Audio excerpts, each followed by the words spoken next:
Olá, olá, boa noite. Boa noite a todos e a todas. Começando aqui com muita alegria e satisfação o quarto episódio do Referências Bate-Papo. Como é que estão vocês? Vou botar aqui o som de uma artista, um ser humano, um ser incrível que perdemos essa semana, a magnífica e inesquecível e eterna Elza Soares. Vamos ouvir aqui um pouco.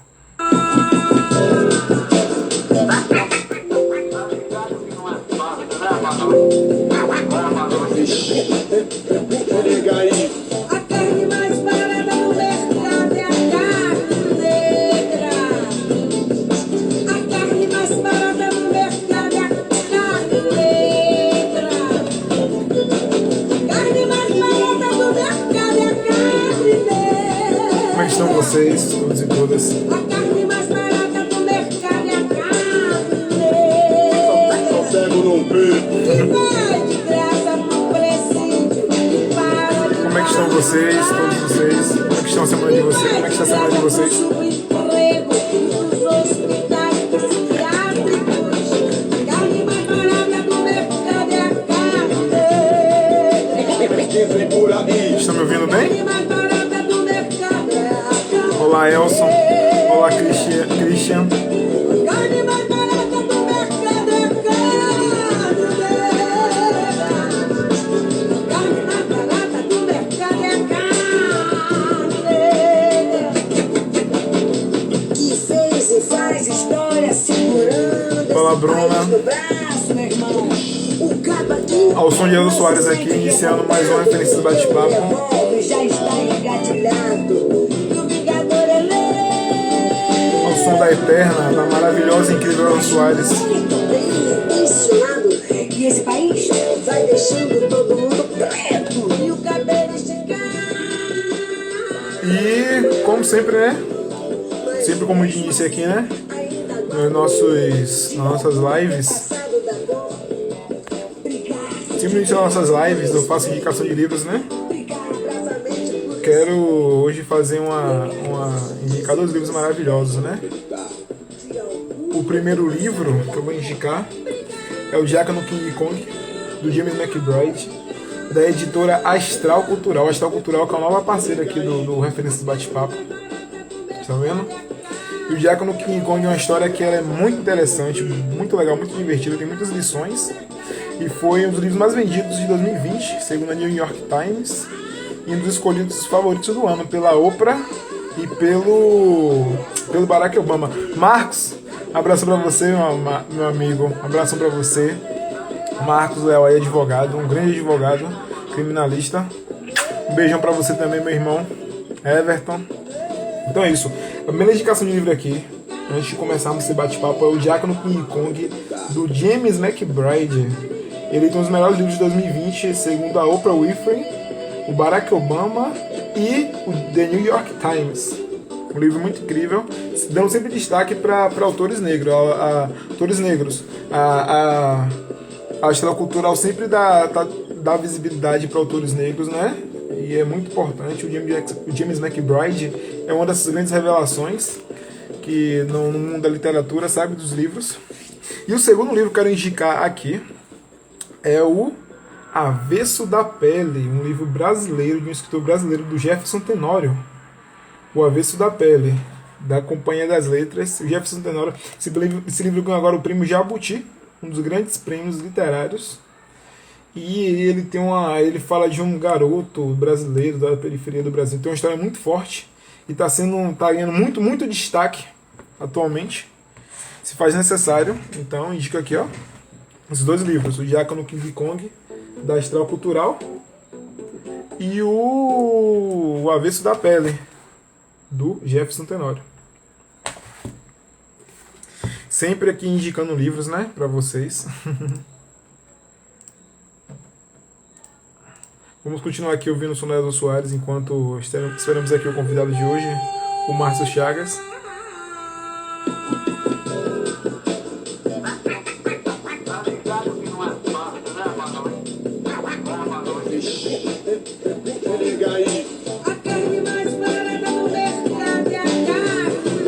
mais uma vez, né? Perdemos a Elza Soares, um grande nome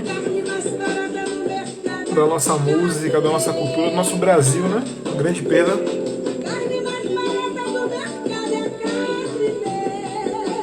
E como é que estão vocês? Vocês que estão assistindo, conte aí. Conte aí como é que vocês estão. Jamerson, beijão, um abraço pra você, meu irmão Caio, meu lindão.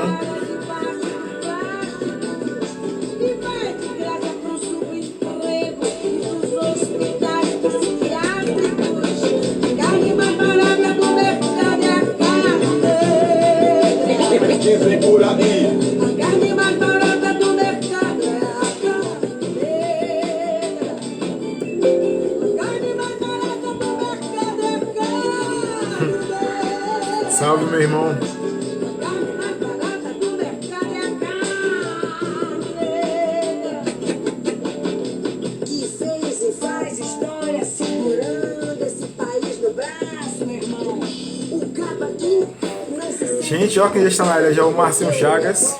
já está engatilhado. E vocês que estão aí assistindo, deixa a pergunta de vocês, viu? Deixa a pergunta de vocês. Vamos aqui bater esse papo hoje maravilhoso. E esse país? Enquanto o Márcio ele não entra, ele já está aqui já na área. Vamos aqui ouvindo a voz maravilhosa e incrível desse ícone da nossa cultura e nossa música, a Elza Soares. Ainda guardo o direito de algum antepassado da cor brigar gentilmente por O respeito, nome dessa música é Carne Negra. brigar bravamente por respeito, brigar com justiça por respeito Pode acreditar. de algum antepassado Estão me ouvindo bem? da cor. E voltando a repetir, né? Novamente minhas dicas de livro de hoje, novamente. O livro Diácono King Kong, da Astral Cultural, né? Escrito pelo James McBride, que é um escritor preto, estadunidense, e eleito um dos melhores livros de 2020 pela New York Times, pelo Barack Obama e pela Oprah Winfrey. E O Avesso da Pele, o atual vencedor do prêmio Jabuti, um grande prêmio da literatura, do Jefferson Tenório, um grande escritor brasileiro, e fala uma história que fala sobre racismo, violência policial, paternidade, entre outras coisas. Dos livros necessários, sempre vou aqui estar dando dicas de livros, sempre incentivar a leitura, porque eu acredito que a leitura é uma das formas de a gente transformar nosso Brasil, melhorá-lo, né? E é uma forma também de resolução, né? Nossos problemas sociais, que são muito grandes, mas estamos aí na luta. Pois bem, vamos aqui começar, né? Esse bate-papo, vamos aqui, que tá chegando aqui na área agora, esse cara maravilhoso, incrível, que é referência pra mim, o Márcio Chagas.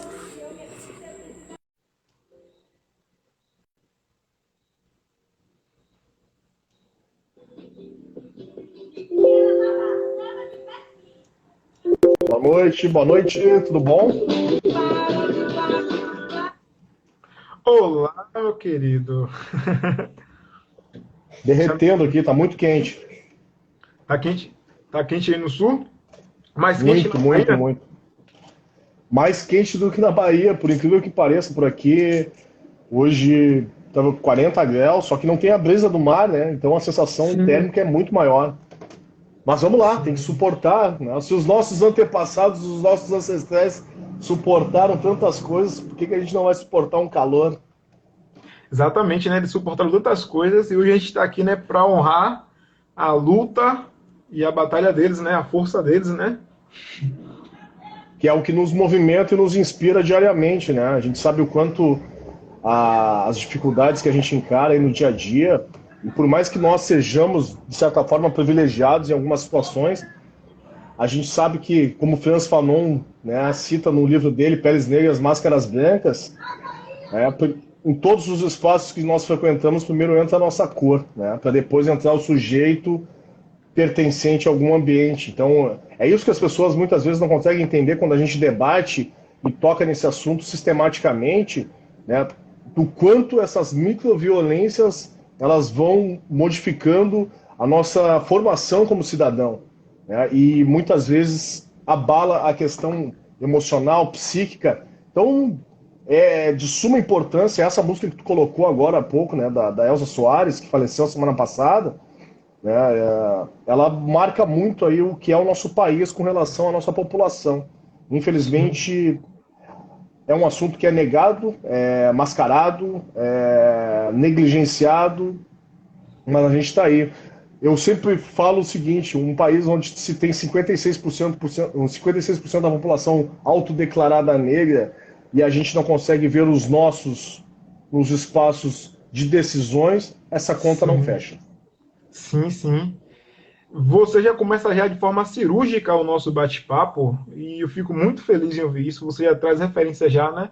Você fala já do Frantz Fanon, o livro que a gente falou aqui no bate-papo, eu e o Mauro, falando sobre o Frantz Fanon. É sempre importante a gente trazer as referências literárias, né? Que fazem a gente entender melhor a nossa realidade, né? E também você fala essa questão da representatividade, fico muito feliz em ouvir isso. E antes de tudo, antes de começarmos aqui e irmos além, aprofundarmos esse bate-papo, fico muito feliz em receber você. Você é um cara que eu assisti muitas vezes no futebol, né? Assistindo. Eu sou torcedor do Bahia, né? Não tanto, eu sou admirador do futebol, não tanto torcedor do clube quanto do futebol. Eu admiro o futebol por um todo. E eu fico muito feliz em receber você aqui, porque você é uma referência para mim.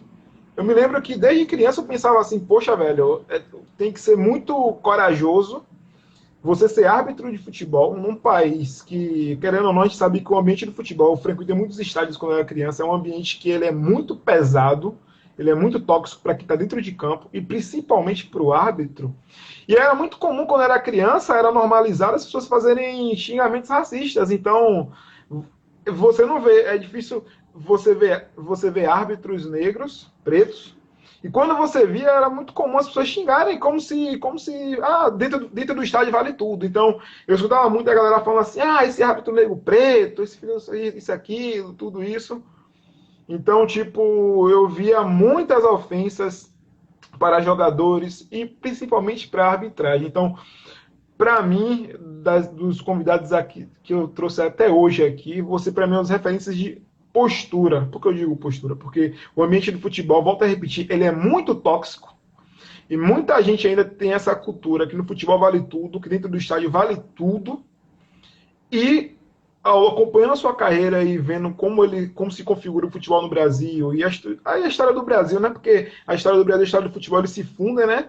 Então no futebol a gente tem muitos reflexos da cultura do Brasil e eu fico muito feliz porque para mim você é uma das pessoas que eu admiro que mais tem coragem e de tanto como profissional também e agora aposentado, né? Antes de se aposentar, mas agora também aposentado, não deixou de se posicionar em relação ao que você acredita, o que você faz. Então, fico muito feliz.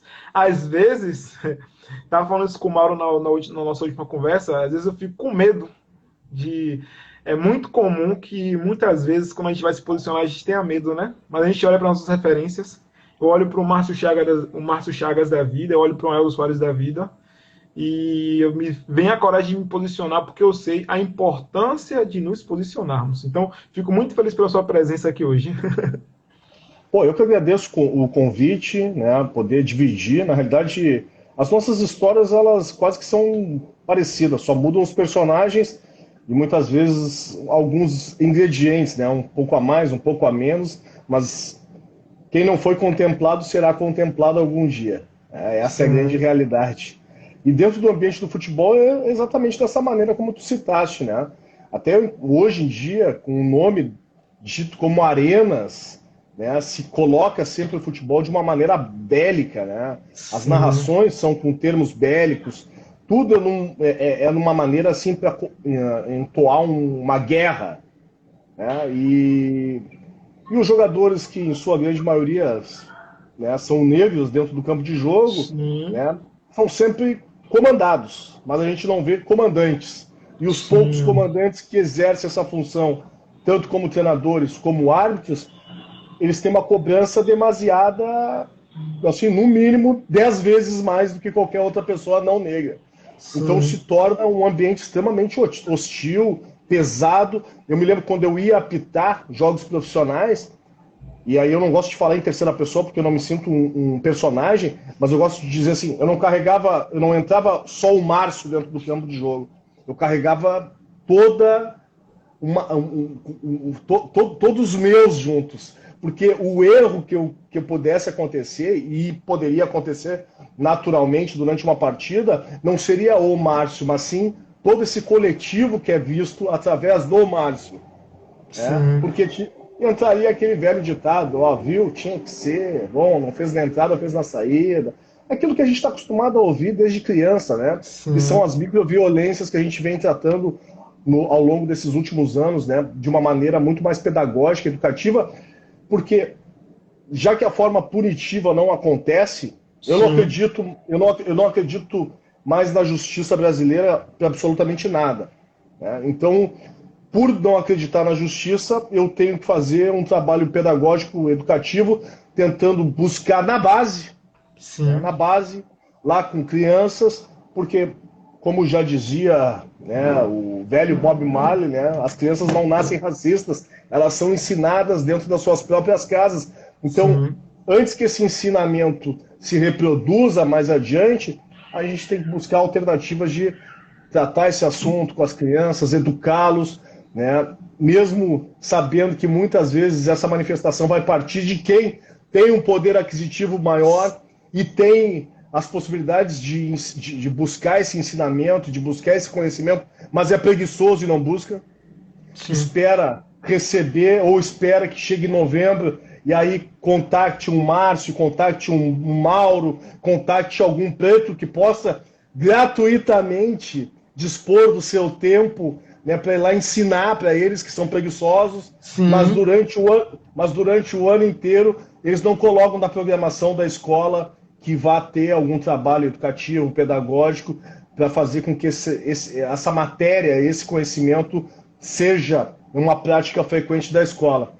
Mas é isso, sabe? Então é algo que nos cansa, é algo que assim, toma o nosso tempo, mas muitas vezes quando eu penso assim, pá, não vou, eu fico imaginando assim, pô, se eu não for, né, eu tenho 2 filhos, o Miguel que tem 8 anos e a Joana que tem 4. Consequentemente, essa não ida minha nesses espaços vai acarretar em algum xingamento para eles futuramente. Sim. E, Márcio, realmente, mais uma vez, sua fala ela é cirúrgica. E essa parte final agora mexe muito comigo, porque é isso. Eu te conhecia como árbitro, mas eu só tive acesso a você como palestrante quando eu vi primeiro uma palestra sua do TEDx. Então, eu não sabia, desde que você se aposentou, eu não sabia o que você fazia, o que você estava fazendo, como você estava aproveitando sua aposentadoria. E eu vi uma palestra sua, então eu não sabia esse lado seu ativista, palestrante, educador. E depois eu vi uma entrevista sua com o Rafinha Bastos. Então, você fala uma coisa que ela é importante. Muitas das vezes, nomes importantes que estão trazendo conteúdo que é necessário para o nosso país, para a nossa educação, para o nosso povo, não tem esses espaços. Ou tem quando ele é necessário, tipo assim, quando ele é oportuno para certas instituições, certas emissoras ou certas empresas, muitas vezes por pressão, né, econômica, né, então apenas de novembro, no dia 20 de novembro, no mês Novembro Negro, vamos chamar fulano de tal, e muitas vezes de forma gratuita. Então, quando eu tenho acesso a pessoas como você, que me trazem conteúdo que me fazem refletir, onde eu me enxergo, que são espelhos, são referência, eu quero ouvir muito mais. Eu quero saber, poxa, eu quero acompanhar essa pessoa. Eu quero seguir essa pessoa. E acho que é aí que se inicia a minha primeira pergunta. Pois muita gente começa a seguir você e não conhece sua carreira. Não conhece sua carreira. Às vezes começa a seguir você hoje, já cai de paraquedas. Lá no Instagram não tem uma história contando sua história, então a pessoa segue por um conteúdo, uma postagem sua, por um react seu, por uma reflexão sua, mas não sabe. Então minha pergunta é, quem é o Márcio Chagas? De você, falando sobre você mesmo. Fale mais um pouco sobre sua história até aqui, porque para mim vai ser uma curiosidade que eu tenho, porque eu conheço, sabe, grande parte assim de sua carreira no futebol, algumas palestras suas, mas eu quero me interessar quem são suas referências, quem é você, um pouco da sua história aí. Fique à vontade, a casa é sua.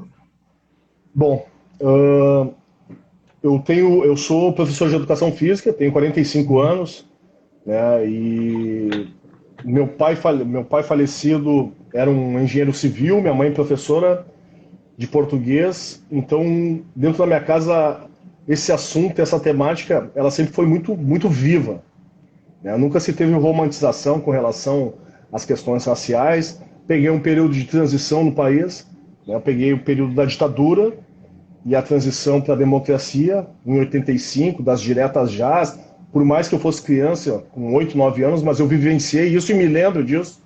Então eu me lembro muito dessa questão da repressão com relação a alguns assuntos e muitas vezes de acompanhar o meu pai em algumas situações, até de um posicionamento mais forte dele em questões raciais. Porque aqui no Rio Grande do Sul, as pessoas têm uma ideia de que é um estado extremamente europeu, né, que é um estado de colonização alemã e italiana. Realmente é. Em contrapartida, é um estado extremamente racista. Né? E eu não me orgulho de dizer isso. É um estado extremamente racista, segregador. E isso a gente acompanha ao sair para a rua. Né? Então tem lugares específicos de preto e lugares específicos de branco. E Porto Alegre, que é a capital que eu resido, isso é muito evidenciado, sabe? Eu normalmente, quando eu vou numa academia, eu sou o único aluno da academia que é negro, que frequenta, que está consumindo aquele produto. Né? Óbvio que tem outras pessoas que estão ali, mas são funcionários, ou é segurança, ou é da faxina, né? E as pessoas não debatem, não se incomodam com isso. Né? Como é que essa conta, e eu não estou falando do país inteiro, até porque a população negra no Rio Grande do Sul ela é bem menor do que do restante do país, em Porto Alegre não chega a 18%, e no estado inteiro não chega a 30%, ela é pequena, mas ao mesmo tempo ela não é inexistente como se vende para o país inteiro. Eu cansei de viajar para o país inteiro, apitando ou a passeio, e as pessoas, quando eu chegava para me apresentar, perguntavam: mas tem preto no Rio Grande do Sul? Sim, tem. Tem, não é pouco. Então, porque se vende essa ideia sempre de um perfil estético que não é o meu. Né? Que não é o meu.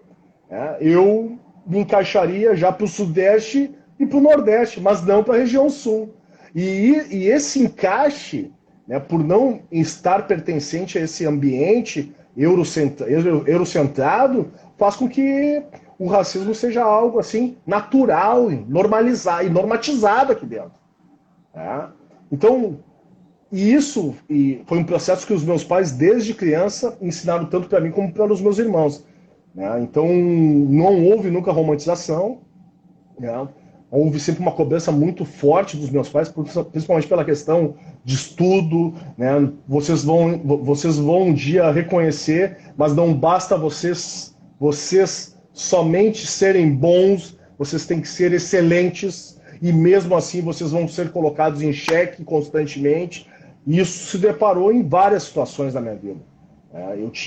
Eu me lembro assim, o primeiro episódio de racismo explícito que eu passei, eu jogava futebol de salão, eu tinha 10 anos, isso eu falo lá no TEDx, né? Eu tinha 10 anos, e um treinador fez uma pergunta dentro do vestiário, teve um silenciamento, eu levantei a mão, respondi, 1986, para o pessoal ter uma ideia. E aí ele passou a palavra para mim e eu disse, ele perguntou assim, o que a gente pode fazer para ganhar dessa equipe? Ninguém quis falar, eu respondi, levantei a mão e respondi, nós temos que colocar em prática tudo que a gente treinou durante a semana. E aí ele ficou quieto. E forçou a pergunta novamente para ver se algum dos outros meninos respondia. Eu era o único menino negro daquela equipe. E aí ele, num tom de ironia, falou assim, tu vê, tão esperto, tão inteligente, só tem um defeito. Aí tu imagina assim, com 10 anos, o impacto de uma fala dessas, né? De um treinador que é tido como professor.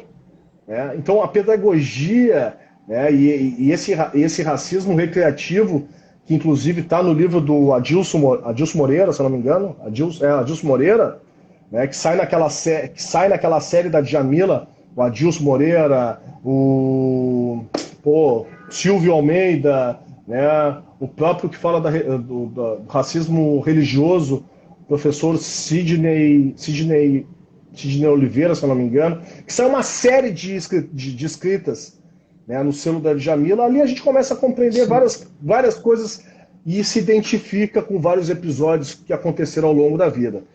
Então, do futebol de salão, eu fui para o basquete, que foi um esporte que me oportunizou estudar numa escola particular, sendo aluno bolsista durante o meu segundo grau, e depois entrar na universidade também como aluno bolsista, né, que para mim foi assim uma bênção, né, porque a gente sabe das dificuldades que se tem financeiras através das famílias negras, então aquilo ali foi meio que um alívio para minha família. Só que durante esse período do basquete, quando eu ia jogar em Caxias do Sul, que é na Serra Gaúcha, de colonização italiana, durante um ano, que foi 91, eu tinha 15 anos, a gente jogou 3 partidas contra essa equipe, Recreio da Juventude era o clube. E nessas partidas tinham alguns meninos que me marcavam e diziam o seguinte: tua mãe é preta, deve ser faxineira ou puta. E era o jogo inteiro isso. Vai tomar banho de clorofila, nego sujo. E aí, quando eu ia pedir para o árbitro tomar uma providência, os árbitros, não dá bola. É que tu tá jogando bem, eles estão tentando te destabilizar emocionalmente. Não dá bola. E isso foi na primeira partida, isso aconteceu na segunda partida, e aí no final do ano, quando a gente foi jogar a decisão, que era um quadrangular final, numa cidade do interior, nós ganhamos de 1 ponto dessa equipe, e no final do jogo, os meus amigos, né, compraram a história, e aí fechou uma pancadaria. Uma pancadaria de entrar PM com cachorro, gás, porque os caras não aceitavam mais. Os caras diziam assim: não, o negão é meu brother, não, os caras não vão fazer isso com esse cara, sabe? E tomaram uma tunda de pau. Tomaram uma tunda de pau, assim, linda, de sair no outro dia na televisão. Mas foi lindo o que aconteceu. E ali encerrou o ciclo de xingamentos com aqueles caras. Eles nunca mais abriram a boca para nada. Porque parece que o racista, enquanto ele não apanhar, enquanto ele não tomar assim um sacode, ele não vai se aquietar. É como se ele estivesse o tempo inteiro te instigando, né? Vamos ver se ele vai fazer alguma coisa. Até para ele também ter aquele estigma que eles gostam de dizer, que nós somos revoltados, que nós somos violentos, que nós somos ressentidos, que a gente não sabe brincar, né? Mas a brincadeira e piada onde somente um lado ri, para mim não tem graça. Sim. Então, para mim, era o que bastava. E aí, saindo desse universo, né, do esporte, né, e entrando numa questão mais íntima, de convívio, inclusive começando a me relacionar com as meninas, com as gurias daqui. Minha primeira namorada foi uma moça branca. Só que a gente começou a namorar e aquele namoro era meio que escondidinho e tal. E aí chegou um determinado momento que eu perguntei para ela o que a gente tinha namorado, ficante. Não, a gente tinha namorado, mas como que a gente namora 4, 5 meses e eu não vou na tua casa, tu não vai na minha casa? Não, então tá, vou te convidar para ir na minha casa no final de semana. Fui na casa dela pela primeira vez. Eu já tinha ido como amigo, mas eu fui como namorado. E aí, quando eu entrei na casa dela, eu escutei da cozinha a tia gritando assim: este negro tá autorizado a entrar aqui. Eu tinha 16 anos. Eu fiquei... Outro grande impacto. Eu fiquei gelado, assim, ó, sem resposta. Ela me olhou e disse: não dá bola, minha tia é meio louca e tal. Eu disse: não, só um pouquinho. Eu não saí da minha casa para ouvir isso aqui. E aí eu olhei para ela e eu disse: não seja por isso. E tchau. Então, o mesmo ônibus que eu peguei para ir para casa foi o ônibus que eu peguei para voltar. Quando eu cheguei na minha casa, eu não tive coragem de contar para minha mãe, né? Porque eu não sei, eu fiquei com vergonha daquela situação, não sabia com quem dividir. Eu já estudava nessa escola que eu te falei, que era uma escola de particular, né? Que eu era o único aluno também negro dentro daquele ambiente. Então eu não tinha nem com quem dividir aquela história, para não virar uma chacota e piada dentro daquele ambiente, né? Então eu engoli aquilo comigo. Umas 2, 3 semanas depois, o meu pai foi me buscar num treino que eu tinha, que eu jogava basquete na Sojipa, que era um dos clubes aqui de Porto Alegre. E aí, quando meu pai entrou, eu entrei no carro do meu pai e eu falei para ele: olha, pai, eu tenho que te contar um negócio, mas eu não quero que tu fique bravo comigo. E meu pai, a primeira reação que teve, disse: tu engravidou aquela guria, não sei o que e tal. Eu disse: não foi isso. Quando eu disse não foi isso, ele mudou o semblante, ele já sacou o que que era, ele disse, eu já sei o que que é. E aí eu disse, é isso aí. Ele disse, como que aconteceu? Como é que tu te sentiu? E aí eu disse, olha, eu fiquei assim, né? Pô, fiquei com vergonha, não consegui contar pra mãe e tal. E aí ele me disse o seguinte, que é uma coisa que eu guardo com muito carinho do meu pai até hoje. Meu pai já faleceu faz um bom tempo, mas eu guardo com carinho porque meu pai chegou e falou pra mim assim, olha, eu gostaria que tu fizesse uma coisa, mas eu não vou brigar contigo independente da decisão que tu tomar, porque eu quero que tu saibas que além de ser o teu pai, eu sou teu amigo. Então, a decisão que tu tomar, eu vou te apoiar. Pai, aquilo pra mim me deu assim, é como se ele tivesse posto toda a responsabilidade no meu colo também. Mas a gente namorou mais um tempo, não tinha como dar continuidade, porque não tínhamos a maturidade suficiente de enfrentar todas aquelas situações adversas da relação, né? Até porque eram duas crianças praticamente, ela tinha um ano a mais do que eu, ela tinha 18, eu tinha 17, tinha 16 para 17, ela já tinha 18. Então, assim, são várias situações, só que quando a gente se manifesta e conta isso, as pessoas, poxa, sabe? Nem é para tanto. É para tanto. É para tanto. É para tanto porque isso aí tem um impacto moral, né? E na autoestima de quem é preto, que faz com que muitas vezes se isolem. E eu, em determinado momento da minha vida, eu me isolei de várias pessoas porque eu não queria esse convívio. E quando houve o término dessa relação, uma das coisas que eu não queria era me relacionar com uma nova menina branca, porque eu não queria passar por isso de novo. Porque eu já tinha esse impacto traumatizante dessa relação e ficar imaginando assim, eu vou entrar na casa de novo de uma menina branca e vou passar por essa humilhação de novo, então é melhor eu não me relacionar. E aí foi quando eu descobri esse universo preto aqui de Porto Alegre, né, que para mim foi libertador, de começar a frequentar os clubes, as festas, o samba, o pagode, o rap, o hip hop, e aí me abriu a mente. E sou muito grato, né, para mim, o maior grupo de todos os tempos, que fez com que modificasse e me politizasse muito, que foi quando eu comecei a escutar Racionais em 1993, né, com a música Fim de Semana no Parque, que para mim, a partir dali, era o Raio-X do Brasil ou Holocausto Urbano. E a partir dali, assim, a minha vida, deu uma modificada, comecei a ter uma criticidade muito maior, comecei a entender muitas coisas que os meus pais diziam na minha infância e comecei a adotar para ser, né, um lema de vida, né, de não aceitar me silenciar, de não aceitar brincadeira, de não aceitar piada, de se tiver que discutir, né, fazer sempre de uma maneira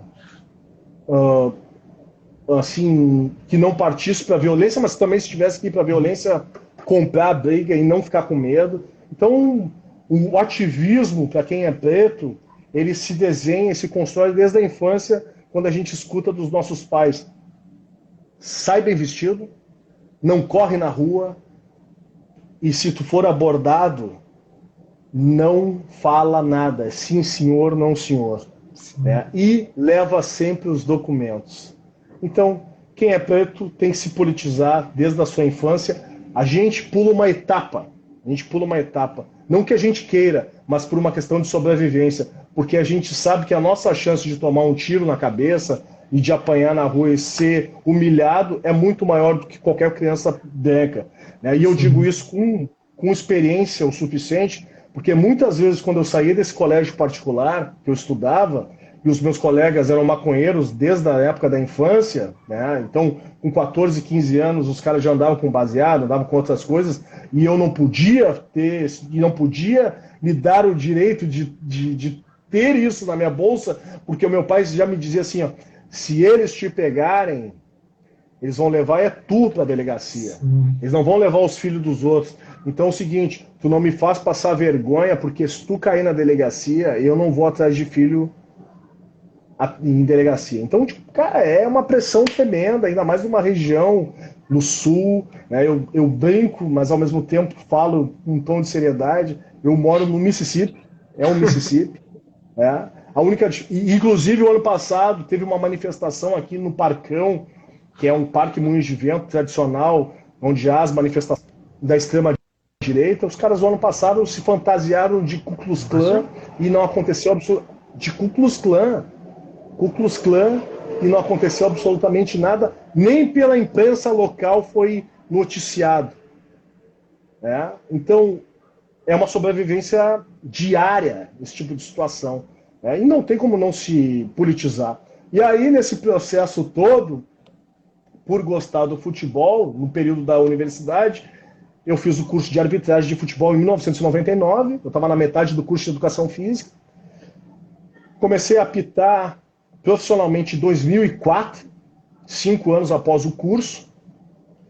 Em 2004, quando eu fui indicado a árbitro revelação do Campeonato Gaúcho, um pouquinho antes dessa indicação, um membro da comissão de arbitragem, né, que hoje faz parte da comissão de arbitragem da CBF, inclusive, me chamou para ir até a casa dele, me deu um papel e caneta e pediu para eu ir fazendo algumas anotações.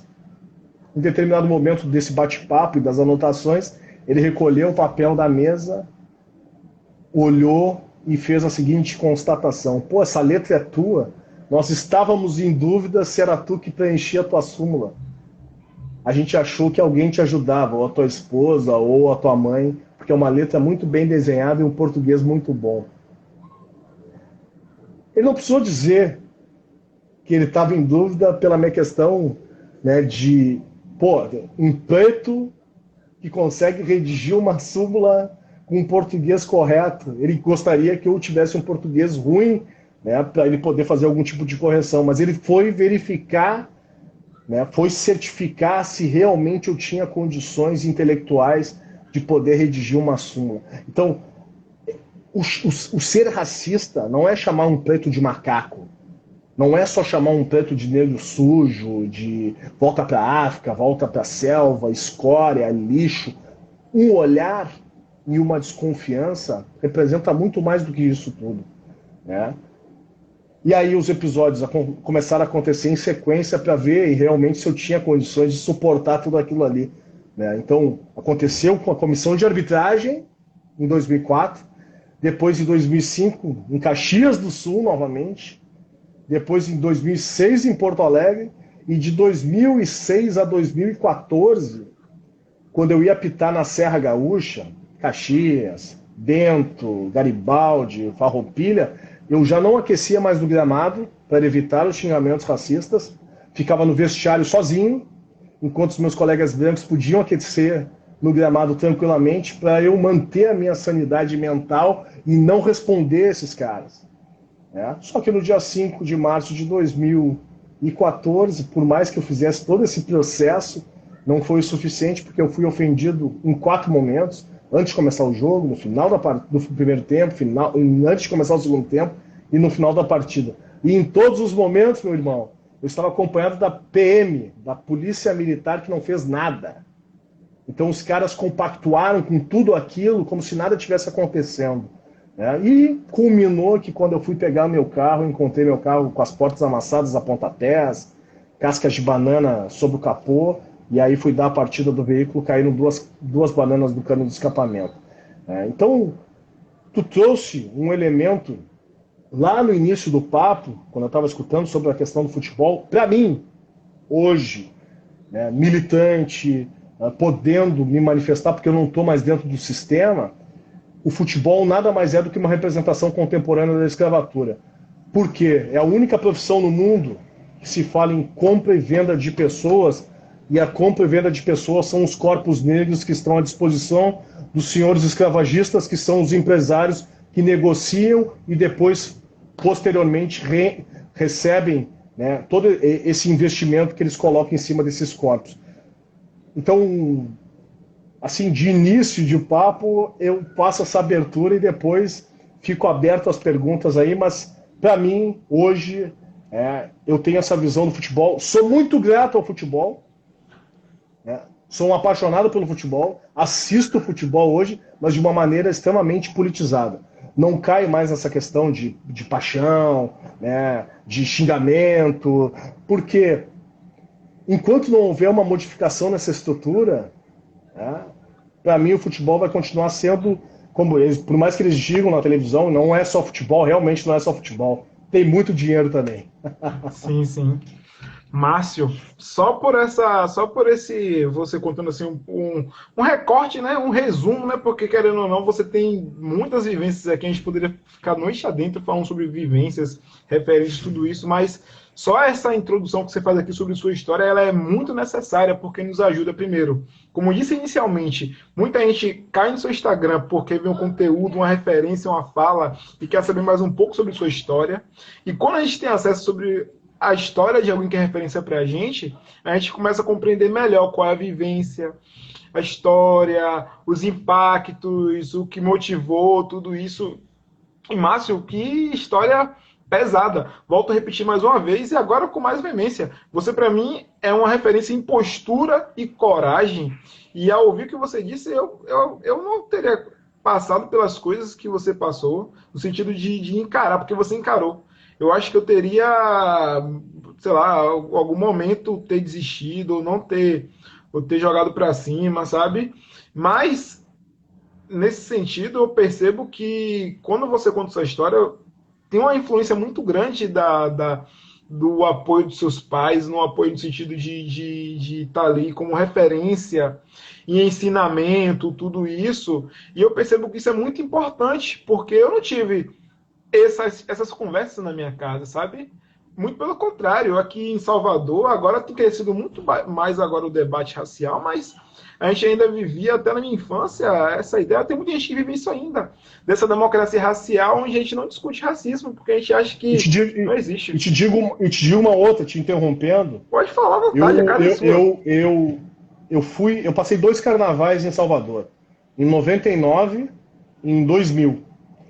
E quando eu fui passar o carnaval, eu tinha 22 para 23, no outro ano 23 para 24, eu comecei a ter uma percepção daquela festa dita como popular, que não é nem um pouco popular, muito pelo contrário, é uma festa branca elitizada. Né? Na época não tinha essa quantidade de camarotes e patrocinadores que hoje tem, não tem mais carnaval. Né? O bacana hoje é conseguir uma pulseirinha para entrar num camarote e nem assistir os blocos passando, sabe? Só que naquela época ainda tinha essa questão do bloco. E o bloco, ele tinha um recorte social, racial, assim, mas assim, latente. Só não via quem não queria, né? E aí os blocos badalados eram o Nana Banana, que era do Chiclete, né? O da Ivete, que não era Ivete, na época ela era da Banda Eva ainda. É, Banda Eva, sim. Né? E aí uns outros lá, Ricardo Chaves, não sei o que mais, sabe? Jeremias Não Bate o Corner, não sei o que mais. Eu saía sempre nos blocos mais alternativos que não eram tão caros perto desses aí. Que cabiam no meu bolso, eu botava no cartão, parcelava e pagava durante o ano inteiro. Mas eu percebia como e quem era o público que frequentava o bloco e quem ficava fora, que eram os chamados cordeiros e a pipoca, né? E aí eu comecei a fazer essa análise, né? E a população preta, baiana, ficava de fora, ou saía nos blocos, nos últimos blocos, lá no final, de que todo mundo já tinha passado, já não tinha mais tanto público. Né? Então, tipo assim, e aí no filme Ó Pai Ó, que não tem comédia nenhuma, que as pessoas até hoje não conseguem entender, a gente trata de vários elementos dentro desse filme, que é a questão do racismo, é a questão da religiosidade, é a questão da evangelização, a questão da própria prostituição, porque quando a Dira Paz vai para a Europa e volta dizendo que casou com o europeu, não foi casamento nenhum, só não entendeu que não quis. Né? E aí tem vários elementos, a questão da violência policial, que no final do filme acaba matando os filhos de quem ainda pagava para eles fazerem a proteção daquela loja, que era evangélica, que era dona do cortiço, a relação inclusive do Érico Braz com uma trans, né, que era uma travesti que tinha no filme. Então, vários elementos. E as pessoas, que filme engraçado. Então, aos pouquinhos. esse filme traz vários elementos de debate. Vários elementos de debate. Mas quando não se quer observar essas questões sociais, raciais, e realmente abordar o assunto com devido respeito, a gente não consegue avançar. O cinema brasileiro nos últimos anos, né, nos últimos anos que eu digo, nos últimos 20 anos, depois do Cidade de Deus pra cá, tem vários filmes muito bons. Eu peguei ainda a geração anterior, né, do cinema brasileiro, que era visto como porno chanchada, né, que só tinha sacanagem e tal, e tinham filmes muito bons também, né, mas não traziam esses elementos para a discussão, eram outros elementos que se trazia. Mas consegui observar, e aí tinha uma música, tem uma música, né, da Timbalada, que é Cordão de Bloco, o nome da música, né? Como é que é? Que ele fala como é que, por que tem o cordão de bloco, né? Por que bloco? Cara, essa música ela resume exatamente o Carnaval de Salvador, né? E é o assim, ó, os pretos para fora, e os brancos para dentro. Sim. E o fato também que chama a atenção, que tu falou agora antes, né? Politicamente, cara, Salvador é um negócio, é um estudo de caso, porque, cara, é inconcebível que até hoje não se tenha um prefeito, não se tenha um governador no estado da Bahia que seja representante legal da negritude. E a gente sabe o porquê que não tem. Sim.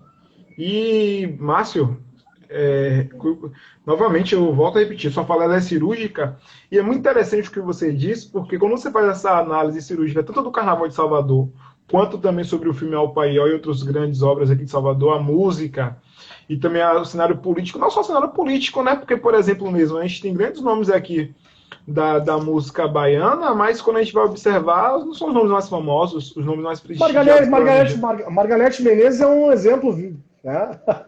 Margareth Menezes representa muito mais a Bahia, com todo o respeito, do que Ivete Sangalo. Do que Cláudia Leite. Que nem a baiana, ela é carioca. Pois é, só que ela não tem a estética padrão europeia, do europeu. Né? Então, comercialmente, ela não vai vender. Não vai vender. Porque eu acho ela uma mulher bonita e potente, mas os racistas não acham, por ela ser uma mulher preta. Né? Tipo assim, não vai vender. Então vão pensar quem é que vai ser a musa do carnaval. E a gente pode voltar no tempo e buscar. Começou com Daniela Mercury, depois teve aquela menina da banda Cheiro de Amor, que eu esqueci o nome, que era uma bem magrinha e tal. Aí depois a Ivete, aí ficou a Ivete, aí tentaram goela abaixo colocar Cláudia Leite. Né? Então, sim, o padrão é para vender para fora. Né? E o Brasil, como sempre tentou mascarar através dessa democracia racial esse debate, cara, vão vender alguém que seja parecido com o italiano, seja parecido com um alemão, seja parecido com alguém de fora, mas que não seja parecido com um africano. Sim.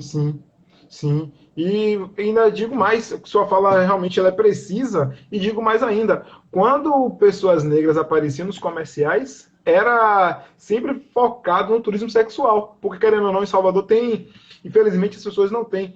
Antes de tudo, a sua visão é cirúrgica, porque você tem referências. Tem bastante, principalmente no Porto da Barra. Sabe, no Porto da Barra ali eu acho que é a maior concentração de prostituição. Né? Infelizmente, a gente, quando vai num verão, consegue observar muito claro, né? As estrangeiras, quando olham os homens negros jogando um frescobol, ou vão na praia nadar, os caras também já ficam ali como iscas, as mulheres também já ficam, porque é aquele sonho de sair daqui.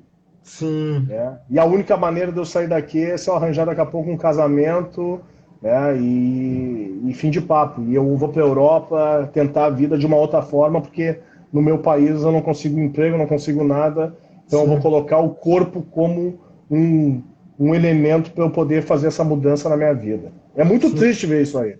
Mas é muito triste. Mas se a gente for observar, foi a forma de que lá em 1500, quando foi descoberto o Brasil, que a gente sabe que não foi descoberto, né? Sim. Foi a forma como os portugueses invadiram o Brasil, estupraram as índias, depois estupraram as negras, né? Conquistaram e construíram o seu país através do roubo, né, e da pilantragem, né? E hoje ostentam um país de primeiro mundo através das conquistas do roubo que fizeram, não só no Brasil, mas também como no continente africano. Sim, sim, sim. E, pô, Márcio, realmente suas falas são necessárias e uma coisa que é interessante de observar quando a gente escuta, quando eu escuto você falando, quando quem está assistindo escuta você falando, é que você consegue ter uma visão precisa de Salvador por dois primeiro motivo, porque você está vindo de fora, então aí você não tem aquela romantização que, querendo ou não, quem mora na cidade, às vezes a gente romantiza as coisas daqui, encara com normalidade. Segundo, referências e conteúdo. Você faz uma análise tanto do filme Opaió, também sobre uma manifestação cultural que é o carnaval, e também como a cidade ela se configura, porque você tem referência.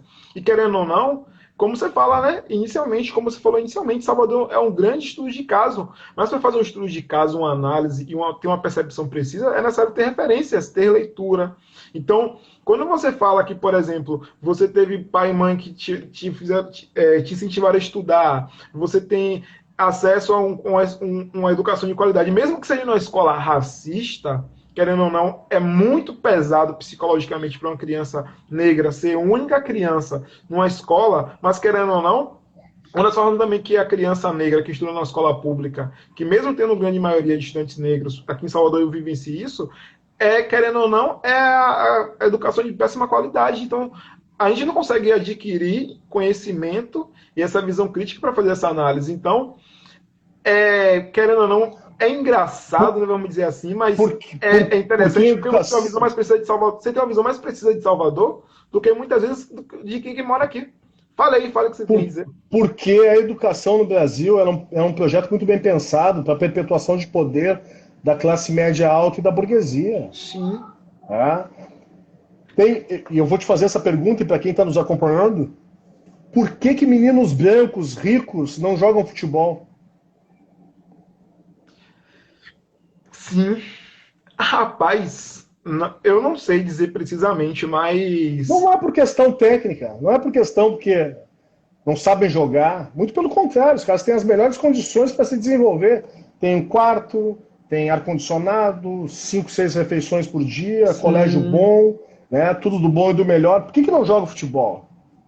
Porque quer tocar o negócio do pai dele mais adiante. Sim. Ele não vai colocar o filho dele para se sujeitar a passar por peneirão, né, a ter que morar debaixo de uma arquibancada, ser xingado por um treinador, né, de uma viagem, daqui a pouco os outros meninos que são mais pobres roubarem o lanche dele. Tipo assim, cara, ele transita no esporte, transita de uma maneira como lazer, né, e ele pode voltar mais adiante ocupando uma posição de poder, inclusive com esses atletas que ele jogou na sua infância, sendo dirigente, sendo diretor, sendo daqui a pouco o próprio presidente do clube, porque é um projeto muito bem pensado. Tá? As famílias pobres e negras, a única salvação de modificação na questão socioeconômica é através do esporte. Sim. Tá? Porque se está numa escola pública, e eu não estou dizendo que os professores não sejam capazes, porque eu sou professor de educação física, trabalhei 10 anos na rede pública, mas qual é a motivação que tu tem em receber parcelado um salário que não condiz com todo o teu investimento? Sim. Sabe? Então, cara, a quantidade de professores que chegam à questão psíquica e se afastam do trabalho por outras questões também, é muito grande, né? Porque não há um incentivo. Os planos de carreira estão cada vez menores e estão sendo cada vez cortados pelos governantes, porque se vende a ideia de que funcionário público é vagabundo, funcionário público não quer trabalhar, pendura o casaco e sai fora, porque a ideia é que o setor privado tome conta de tudo. Né? E aí coloca os amigos dos amigos para gerenciar, porque aí a gente pode jogar a carta da maneira como a gente gosta de jogar normalmente. Então, a minha pergunta vai nesse sentido. e as pessoas não se dão conta, Sim. porque também não vale a pena pensar que é muito mais fácil passar num vestibular de medicina, se estudar e tiver uma educação condizente, do que se tornar um jogador de futebol e eu digo jogador de futebol, que é o referencial, como um Neymar, como um Messi, como o Cristiano Ronaldo. Esses caras são extraterrestres. Sim. Esses caras são o 0,0000000, não sei quanto 0,1 da estatística. Só que a família pobre, preta, por olhar aquele rapaz igual ao filho, ele vai depositar todas as esperanças ali. Pô, se aquele ali conseguiu, imagina se o meu filho conseguir e modifica o cenário de toda a nossa família também. Então é um negócio, é um mundo de ilusão, é um mundo de ilusão total.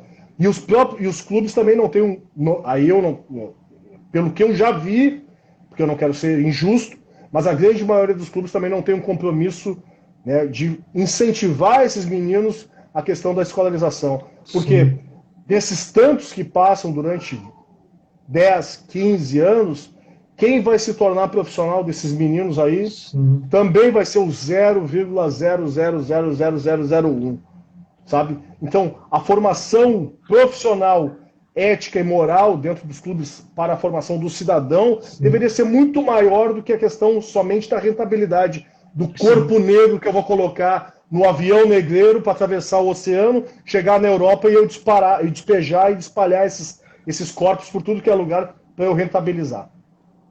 Sim, sim. Márcio, e fico muito feliz que é uma aula que você dá aqui. As pessoas estão dizendo aqui nos comentários que eu acertei quando eu convidei você. Eu fico muito feliz e realmente que visão precisa, que visão cirúrgica. O que você está dizendo aqui agora são coisas que a gente deveria ouvir nas salas de aula, mas a gente não ouve esse debate sobre a construção do imaginário do brasileiro, principalmente das crianças. Então, querendo ou não, a gente não tem referências. E muitas coisas que acontecem nas nossas vidas, a gente não compreende. Você me perguntou agora, por exemplo, por que a gente não vê, porque meninos brancos da elite não ingressam no futebol, porque, querendo ou não, essa labuta, os pais não querem que eles passem por isso, querendo ou não. E tem até uma piada que eu acho que quem diz o Mano Brown que diz isso na música, né? Que a única esperança que muitas vezes é uma construção de imaginário incrível, né? Isso, tipo, como toda essa estrutura social faz com que a gente não ache que cargos de poder, seja dentro do futebol mesmo, tipo diretor, presidente, técnico, empresário, ou então, fora também do futebol, né?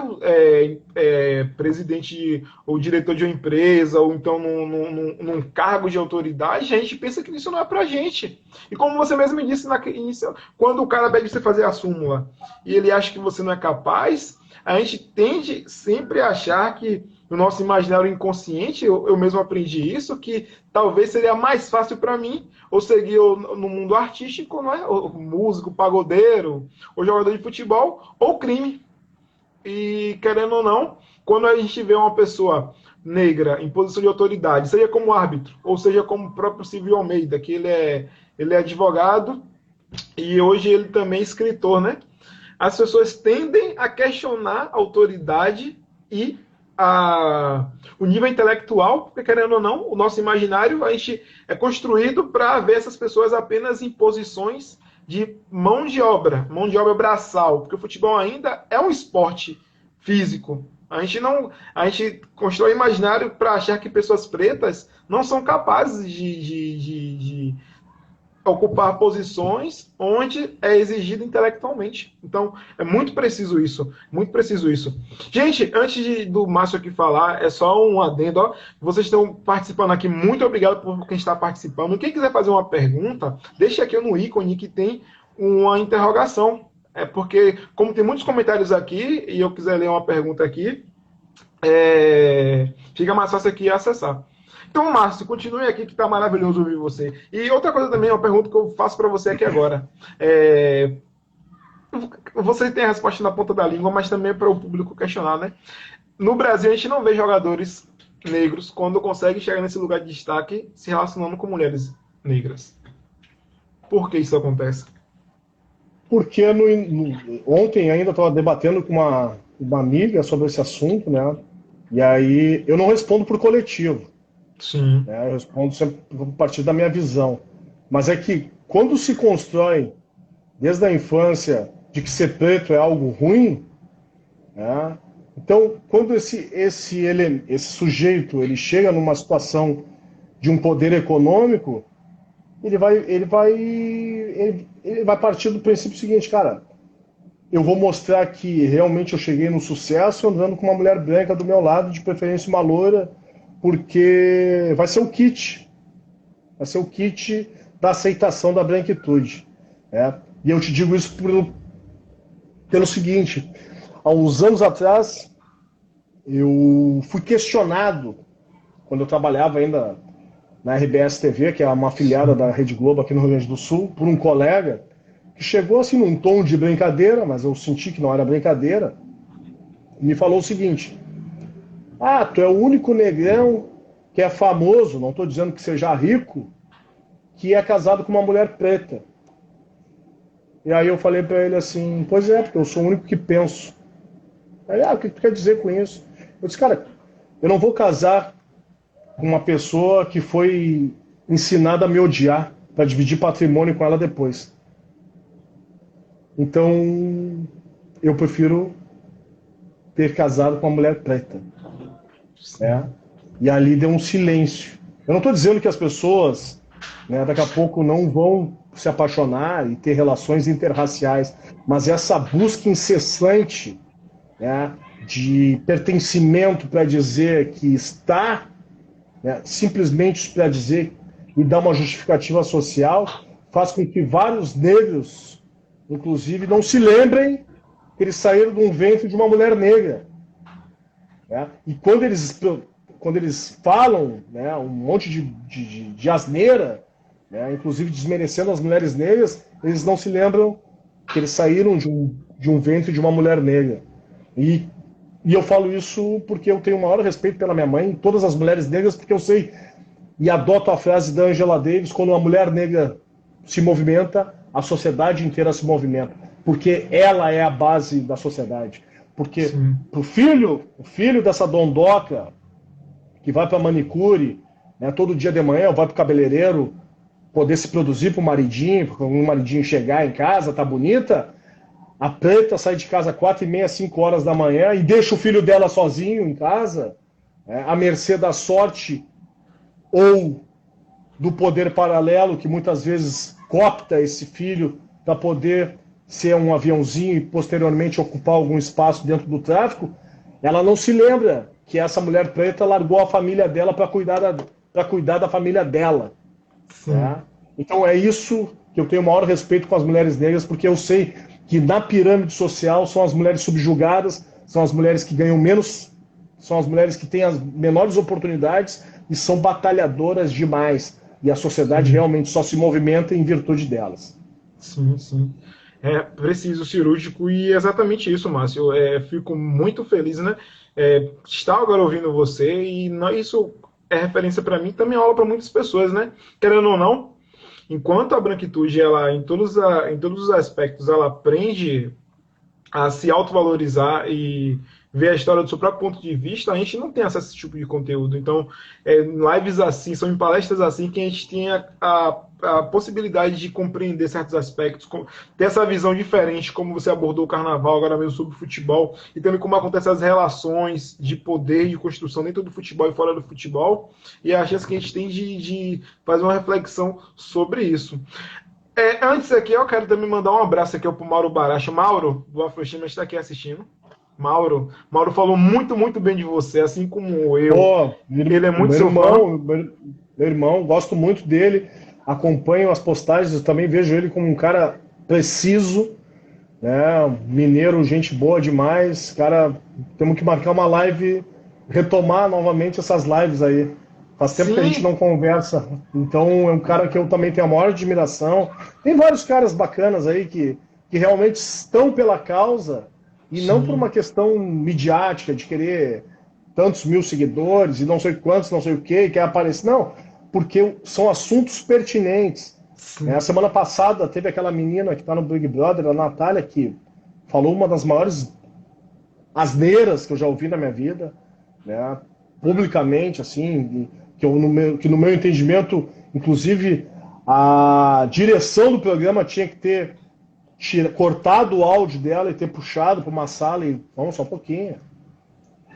Por mais que tu não tenha conhecimento, tu não pode falar tamanha bobagem. Né? Como é que tu vai dizer que os pretos vieram para cá como escravos, escravizados na realidade, né? Por serem bons, né? Por serem bons naquilo, por serem fortes. Não chegou no Brasil, né? Se eu não me, pelo que eu não chegou um pouco mais da metade do que realmente tentaram trazer, porque boa parte foi arremessado dentro do mar, né? E essa é uma outra discussão que eu gosto, que me irrita bastante quando sou questionado, mas por que aceitaram? Mas por que não fizeram nada?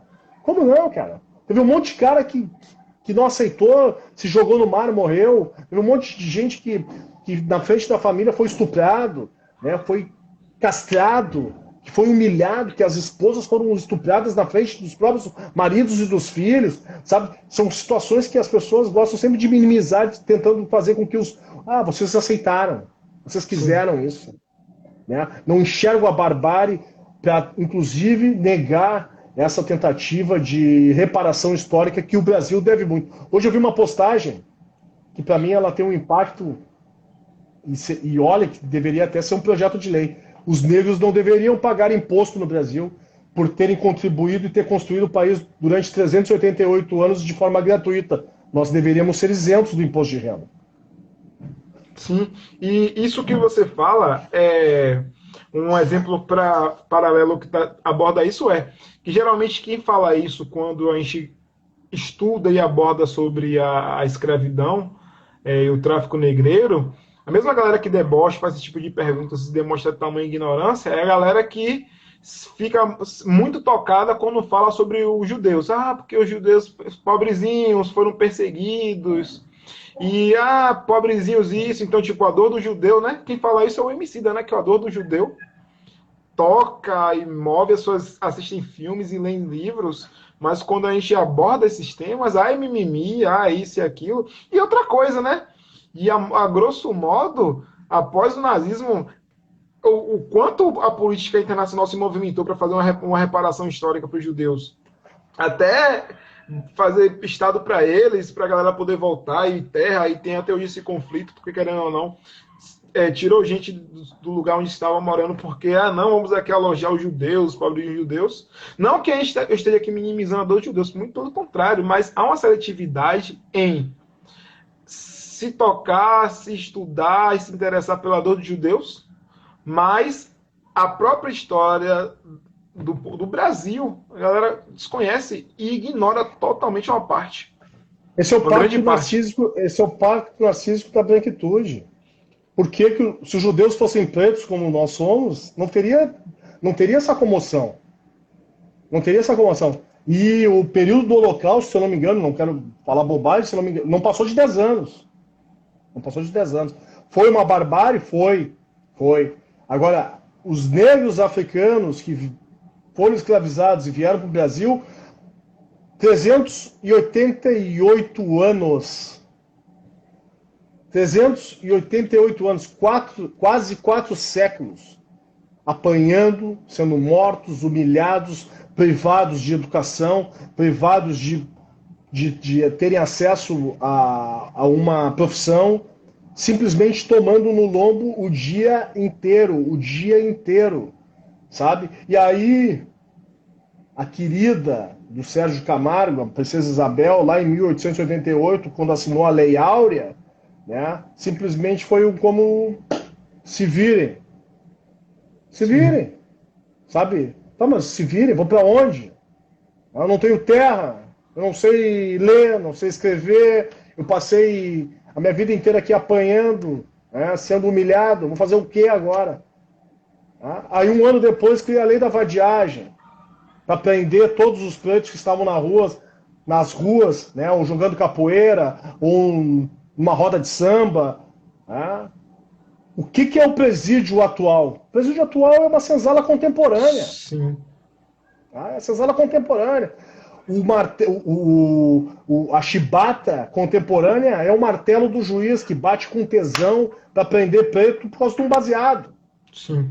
Agora, o filho do bacana, o filho do playboy que vai pra festinha rave fazer distribuição de droga sintética, aí quando ele é pego, vai pra fazendinha, coitadinho, né? Tava passando por um momento tão ruim na vida, não passou no vestibular, ele tinha que fazer alguma coisa. Vamos ajudar, né? Ele merece uma segunda chance. Sim. É tenso, a gente precisa ter esse reforço, sempre a gente se reforçar psicologicamente para lidar com isso, mas é necessário a gente se posicionar nesse sentido e trazer essas referências. É por isso que eu faço, gente, aqui, ó, que a gente está assistindo aqui, o Referências, porque é exatamente isso, é eu poder trazer o Márcio Chagas, que é uma referência para mim, para a gente debater esses assuntos e trazer esses dados, trazer essa visão, trazer todas essas informações que passam por um apagamento e querem que a gente não conheça. E como o próprio Mauro falou aqui, ó, os campos de concentração, antes de serem usados contra os judeus, foram levados pessoas negras e testaram em pessoas negras. Então, até isso acontece. Gente... Sim, os negros foram cobaias antes do processo. Então, tipo assim, já tinham experimentado, agora vamos experimentar com eles também. E foi durante um período, óbvio que foi uma atrocidade humana que aconteceu. Não há comparações, são dois momentos distintos da história, mas, ao mesmo tempo, um povo teve a sua reparação e ninguém questionou. Ninguém questionou.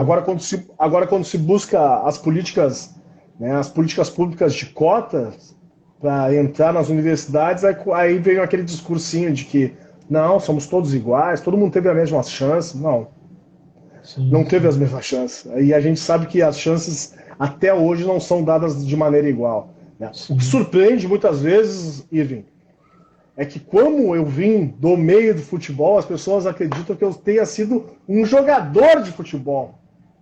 Né? Só que eu não fui jogador de futebol, eu fui um árbitro de futebol. Então a percepção de mundo não quer dizer que seja melhor ou pior, mas ela é completamente diferente. Ela é completamente diferente. Porque eu não botei o meu corpo negro à disposição para ser vendido. Né? Eu entrei já numa posição de autoridade. Por mais que as pessoas não quisessem que eu estivesse ali, eu estava ocupando uma posição de decisão. E de resistência também. Eu sempre brinco quando eu lembro de algum jogo decisivo que eu apitei aqui no Rio Grande do Sul, ou o Grenal, uma final de Campeonato Gaúcho. Cara, durante 90 minutos, eu era mais importante que o próprio governador do estado. Porque todo mundo parava para olhar aquele jogo e respeitava ou não as decisões que eu tomava. E isso, para quem é racista, isso é doloroso. É doloroso. Né? Quando eu saí dos gramados e fui para a televisão, uma das barbaridades que eu mais ouvia por aqui era assim, se deu bem. Se deu bem. O cara daquela história do racismo foi para a televisão, como se um negro não pudesse estar na televisão. Né? Porque no imaginário dessas pessoas, o meu lugar seria um trabalho de subserviência, né? Um não senhor, sim senhor, com licença, por favor, né? Aquele negro dócil que não vai combativo, que aceita todas as situações de uma maneira amigável. Não. Imagina, esse cara vai agora entrar na TV para dizer o que é certo e o que é errado. Rapaz, duas coisas também que me encantam na sua posição é que é isso. Porque muita gente, eu conversei com o Mauro também na nossa live, não se posiciona, uma vez que chega em certas mídias, está em posição de destaque, ou como árbitro, ou como comentarista, não se posiciona, porque tem medo de perder ali o que, de certa forma, até compreendo. Tem determinadas pessoas que, querendo ou não, tem esse medo latente construído e, às vezes, se omite sobre determinados debates, ou por ignorância, ou então mesmo por outros fatores, o medo mesmo. E você não, você se posiciona, você aborda isso, você fala isso nas suas redes sociais. E outra coisa também que me admira muito, muitas vezes o racismo faz isso, né? Faz com que a própria pessoa negra ela se omita por medo de retaliação e querendo ou não, se imagine se todo mundo se omitisse ao longo da nossa história, a gente não teria chegado, querendo ou não, ainda haveria, quer dizer, a escravidão ainda há, né? Hoje de forma indireta, né? Porque a gente tem essa falsa ideia ainda da alforria, né? Mas querendo ou não, nós estaremos ainda uma posição ainda muito pior, porque querendo ou não, se hoje é ruim, era muito pior antes. E pessoas como você que se posicionam são de extrema importância, de extrema importância. Já pegando um gancho nisso, uma pergunta que eu faço: quem são as maiores referências? Porque quando, novamente, um dos fatores que me fez convidar você foi exatamente a questão da postura. A sua postura me admira muito. Então, tipo, você falando me traz admiração, me traz influência, me traz referência. Fico muito feliz. Isso daqui não é babação de ovo, não. Pelo contrário, eu aprendo muito com você. E aqui nos comentários podemos ver as mesmas coisas. A mesma coisa, a galera falando que aprende muito ouvindo você. Mas antes disso, a sua postura já chamava a minha atenção, porque querendo ou não, muitas pessoas negras, quando estão em posição de destaque e são apedrejadas, acabam envergando. Você vê isso na linguagem corporal. E então você já calado ali, só instalei aquela posição de postura e meio estilização, aquilo já influencia muitas pessoas a não abaixarem o ombro, a não ficar em posição de derrota. E agora falando mais ainda, me admira muito. E eu quero saber quem são suas maiores referências. Você falou do seu pai, você falou de sua mãe, você falou do Silvio Almeida, falou do Mano Brown, mas quero saber mais sobre isso. Quem são suas maiores referências para você, que acho que influenciaram você nessa questão da postura? Esses que tu mencionou, né? Meu pai e minha mãe são referenciais. Meu falecido pai é um referencial, assim, que eu tenho até hoje muito vivo com relação a várias questões que eu vivenciei com ele. Né? Pô, Mano Brown, Bill, Taíde, a Taliba e a Firma. Pô, tem Emicida, né? Desses contemporâneos agora. Emicida, BK, Akira, o próprio Hatch, o Jonga. Jonga aqui, ó, a camisa do Jonga aqui, ó. Jonga sensação, Jonga sensacional. Então, tipo assim, esses caras aí são necessários. Né? Eu incluiria no currículo rap como disciplina. Eu acho que. Gente, pronto, voltou. Não voltou, tinha dado a parada, mas voltou. Pode ir. Voltou? Então eu incluiria nas escolas o rap como disciplina obrigatória. Tá? Disciplina muito mais que qualquer livro. Mais que qualquer livro. E para mim, assim, referenciais, eu não tenho como fugir. Né? Eu não gosto de fazer comparativo de americanos com brasileiros, mas para mim tem dois caras americanos que têm uma influência muito grande no meu comportamento. Um é Malcolm X. Sim. E o outro é Muhammad Ali. Para mim, o maior atleta posicionado de todos os tempos. Sabe? Tem uma outra geração agora que está fazendo diferença também, né? Que é o Lewis Hamilton, o LeBron James, né? Caras que lutam pela causa, o Dr. Dre, né? Que vem da música. Então são caras que também fazem, assim, enquanto não houver essa consciência dos nossos atletas, né, buscando esses ícones do esporte para fazer o mesmo aqui, a gente não vai conseguir modificar. Tá? Eu citei até na semana passada, quando eu estava conversando com uma pessoa, eu estava no Rio e estava conversando com uma pessoa e falei assim, enquanto os jogadores de futebol brasileiros não se conscientizarem e eles mesmos construírem escolas para a população negra e fortalecer para ingressar na universidade, no curso de medicina, no curso de odonto, no curso de direito, no curso de políticas públicas, para fortalecer e crescer a comunidade negra, a gente não vai ter como mudar. Né? Porque o diferencial vai ser isso aí. Né? Se o Estado não proporciona, alguém da iniciativa privada tem que fazer isso aí. E o pessoal da iniciativa privada que pode fazer isso aí são os jogadores. Cara, vocês já são ricos, cara. Vocês já são ricos. Vocês têm dinheiro para várias gerações. Vamos fortalecer os nossos. Tá? Vamos fortalecer os nossos. né? Vamos lá construir uma escola, não é uma escolinha de futebol, não, construir escolas, educação, tá? Fortalecer a comunidade negra. Cara, o quadro para nós é completamente ruim. Vamos fazer o quê? Vamos construir escola. Vamos pegar os professores que são dessas melhores escolas, né? Nós vamos buscar e vamos botar na escola dos nossos e vamos fortalecer os nossos. E fim de papo, daqui 10, 15 anos vai ter uma modificação no cenário e aí, quem sabe, a gente não esteja brigando pela tal da cota que é tão discutida e o que os brancos se ofendem tanto, que os negros querem a cota, que ela é pífia perto da população negra autodeclarada do nosso país. Nossa população autodeclarada no país é de 55% e as cotas raciais que são disponibilizadas nos concursos ou no próprio vestibular não chega a 10%. Então, a cota, inclusive, ela é um cala-boca. A cota, na realidade, ela tinha que ser 50%. 56% da população negra. E o restante é de vocês. Porque não, é muito fácil quem tem acesso a uma escola durante 12, 13 anos, num colégio particular de qualidade, onde o pai e a mãe conseguem bancar R$ 2.500, R$ 3.000 mensais, chegar no final do ano, no terceiro ano, e tem o terceirão, que tem aula de manhã e de tarde, mais o cursinho pré-vestibular e passar no vestibular. Sim. Isso não é mérito, isso é obrigação. É obrigação. Mérito é o cara que tem que optar. Ou eu como, ou eu vou usar esse dinheiro para passagem para eu ir para a escola. Isso é mérito. Sim, sim, sim.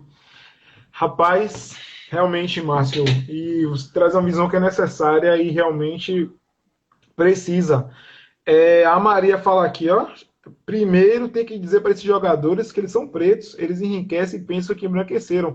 E é exatamente isso. A gente vê que, por exemplo, a população afro-estadunidense ela é muito menor que no Brasil, mas em compensação... 13%. 13%. Mas 13% consegue ter um impacto político, social muito maior. Por quê? Porque é questão da educação. Os caras têm acesso a uma educação de qualidade, conseguem, inclusive, saber da sua própria história e movimentar o dinheiro através do black money. Tipo assim, cara, nós vamos movimentar o dinheiro nosso com o nosso povo. Então, se o Irving lá tá cursando medicina, vamos lá no consultório dele e vamos enriquecer ele, porque o meu filho tem que olhar para ele como referencial e não para o filho do outro cara que é branco para ter como referencial, porque ele tem que se enxergar, porque ele é preto, cara. Ele é preto. Sim, exatamente isso. E isso sempre, como você falou, essa questão da educação e da referência. Então, enquanto a população lá, apesar de ser apenas 13%, eles valorizam as próprias referências, eles consomem das próprias referências e eles investem nas próprias referências, enquanto aqui não. É sempre uma fuga, você aprende a se odiar, você não conhece a própria história, você não tem referências, e a oportunidade que você tem de crescer socialmente, economicamente, você quer fugir dessa negritude, você quer se aproximar dessa negritude. É muito, infelizmente, é uma realidade que é triste, apesar que eu sou esperançoso, Márcio. Eu acho que a gente está mudando, porque, querendo ou não, as redes sociais deu voz a muita gente que antes não tinha voz nas mídias principais, né? As mídias, as grandes mídias, né? E hoje com as redes sociais eu posso seguir o Márcio Chagas da vida, eu posso seguir o Silvio Almeida, eu posso seguir a Djamila, eu posso seguir, entre outros grandes pensadores e pensadoras e enriquecer minha visão. Gente, só uma pausa aqui. Vocês que estão assistindo aí, quero que vocês comentem aqui o que é que vocês estão achando desse bate-papo. Se vocês querem que o Márcio volte, porque eu mesmo estou muito feliz. O que é que você está achando, Márcio, desse bate-papo aqui? Me tá sensacional, estou até suando aqui, porque eu me emociono falando, e aí eu começo a transpirar, porque é um assunto que não tem como descansar. Né? Não tem. Porque tem outras gerações que estão vindo. Né? E os benefícios dessa luta hoje não vão ser mais para mim. Não vão ser mais para mim. Os benefícios vão ser para outras gerações. Então, eu tenho que deixar uma estrada diferente da que eu peguei. A estrada que eu peguei já foi diferente, já foi com menos obstáculos do que a dos meus pais, mas eu tenho que deixar uma estrada com menos obstáculos ainda para os meus filhos, que vão deixar com menos obstáculos para os meus netos, e assim, sucessivamente.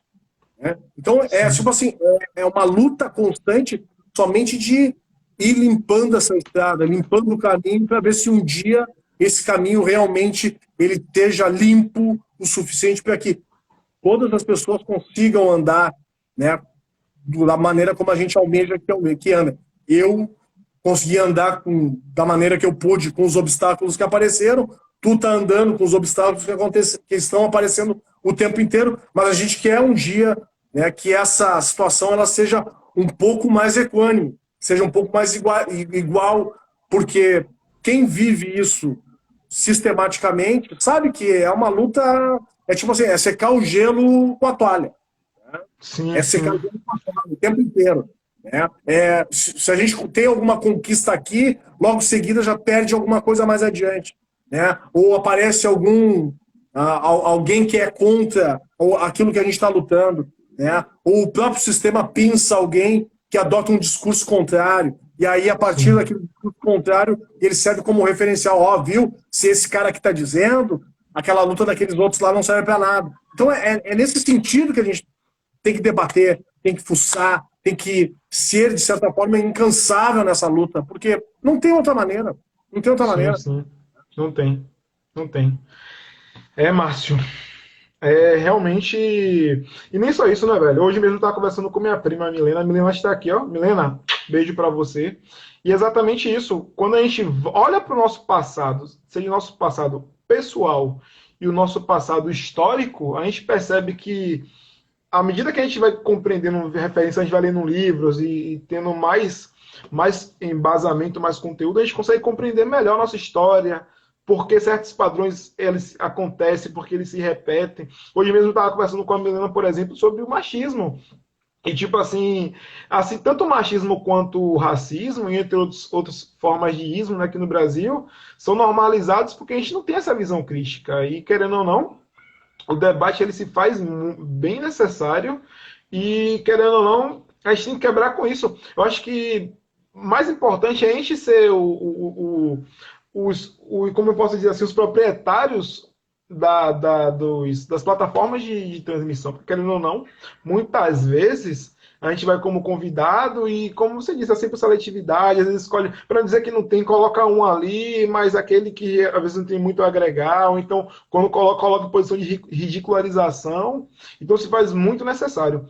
Antes, só uma coisa aqui, gente, vocês que estão assistindo aqui, que me seguem, sigam o Márcio, acompanhe o conteúdo dele. Estou falando isso antes de terminar a live, porque vocês estão aqui e a live aqui é muita rotatividade, ela entra, sai, pega uma parte. Outra coisa também, essa live aqui estará completa no YouTube e também o Márcio voltará, tudo isso. Então sigam lá o Márcio, acompanhem o conteúdo dele é muito necessário e o Márcio ele sempre aborda temas necessários, ele reage a situações do cotidiano, notícias, tudo isso, e também tem um trabalho incrível como palestrante, também Márcio ele é palestrante, ele é professor, e isso faz muito necessário. E outra coisa também, vem cá, Mauro, você que está aí, eu quero muito a live entre você e o Márcio, mas você não quer entrar aqui não, rapidinho, a gente está caminhando agora para o final dessa live, eu quero fazer esse encontro aqui, entre a gente aqui, e gente que está acompanhando aqui, sigam também o Afroestima 2, Afroestima 2 como é escrito, né, do Mauro Baracho, também é um conteúdo incrível, sempre traz reflexões maravilhosas, e Mauro, responda aqui se você quer entrar aqui, pra gente bater esse papozinho aqui. E outra coisa também, gente, eu quero mandar também um beijo, ó, um abraço pro meu amigo Vinícius, que está assistindo, Vinícius Santos, Márcio Vinícius Santos, ele conhece muito sua história, ele até fez algumas perguntas que você já respondeu se eu precisar fazer, ele também acompanha muito sua história, e foi ele, esse amigo meu, que me apresentou a música Black Music, foi ele que me apresentou muitas referências. O R&B. Sim, também o hip hop, tudo isso, o rap, Vinícius Santos, ele tá aqui, tá? Ele mandou um abração para você. E ele Santista chato, mas assim como você também, ele é apaixonado pelo futebol e ele também tem essa visão crítica que nem você. Eu acho que se faz necessário. A gente a gente amar o futebol, mas sempre ter essa visão crítica para que o futebol ele melhore e seja inclusivo e não continue reproduzindo esses padrões que são extremamente racistas, né? Racistas e excludentes. E Mauro falou que tá desarrumado aqui. Mauro, entra aqui, por favor, Mauro. Rapidinho aqui, a gente... A sua presença vai ser muito importante. Ó, Vinícius mandou aqui para você, Márcio. Abraços, meu caro. Vinícius, Mauro, o Márcio vai voltar, viu? Eu sou extremamente fã da Black Music e peguei uma época da MTV quando ela era segmentada, né? Então tinha o Yo MTV, aí eu peguei na época era o Rodrigo apresentador, depois foi Primo Preto, Rodrigo, depois o KLJ e o Taíde. Taíde e o KLJ. E aí acabou, né? Aí a MTV virou o que virou. Mas ela era segmentada e tinha na madrugada o Insônia Soul, que trazia os artistas americanos, né? E, pô, na época Kate Sweet, os grupos femininos, TLC. Então trazia os clipes da época, da hora, assim. Então ficava na madrugada, chegava de festa, colocava na MTV, sempre na expectativa de saber qual era o som que estava rolando lá, porque naquele tempo não tinha, né, como baixar som, tinha que encomendar um CD por alguma loja que fazia essa importação, exportação, e aí esperar uns 20, 30 dias para receber o CD, ou algum amigo que viajasse e trouxesse. Então era uma dificuldade tremenda. Hoje não, né? Aperta ali no YouTube, já sabe tudo que está acontecendo, está atualizado o tempo inteiro. Por isso que eu digo, quem não sabe a história e não quer saber, de preguiça.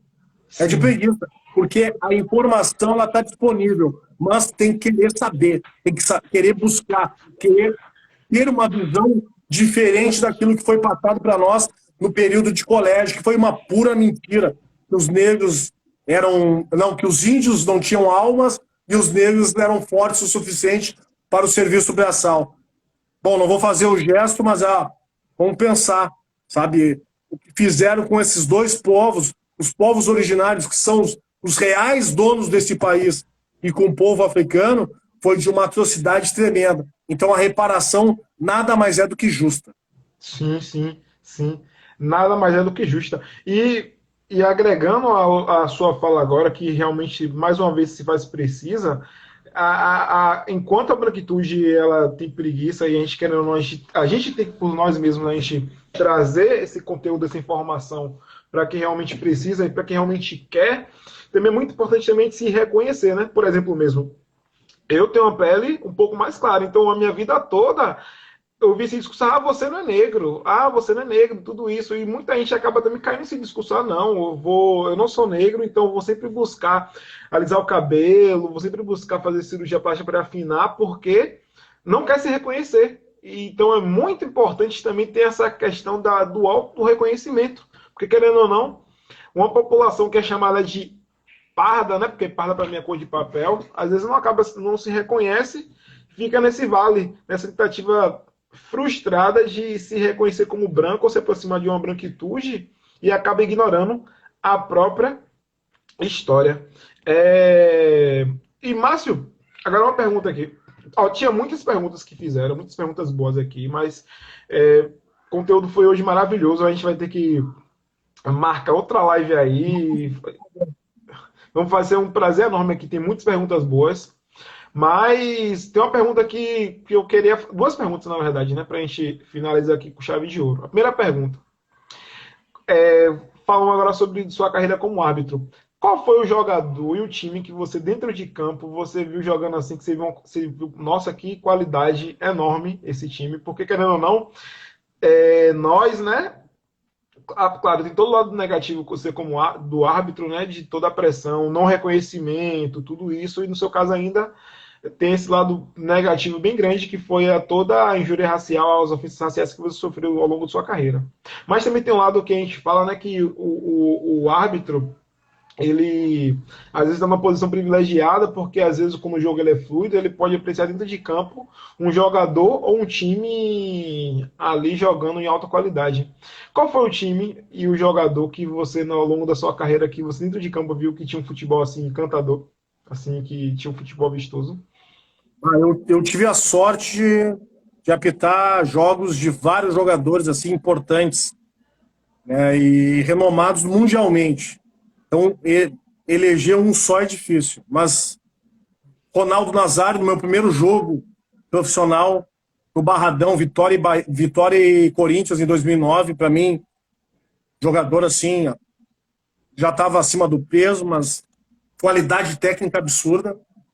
Ronaldinho Gaúcho no Flamengo, depois de 2011.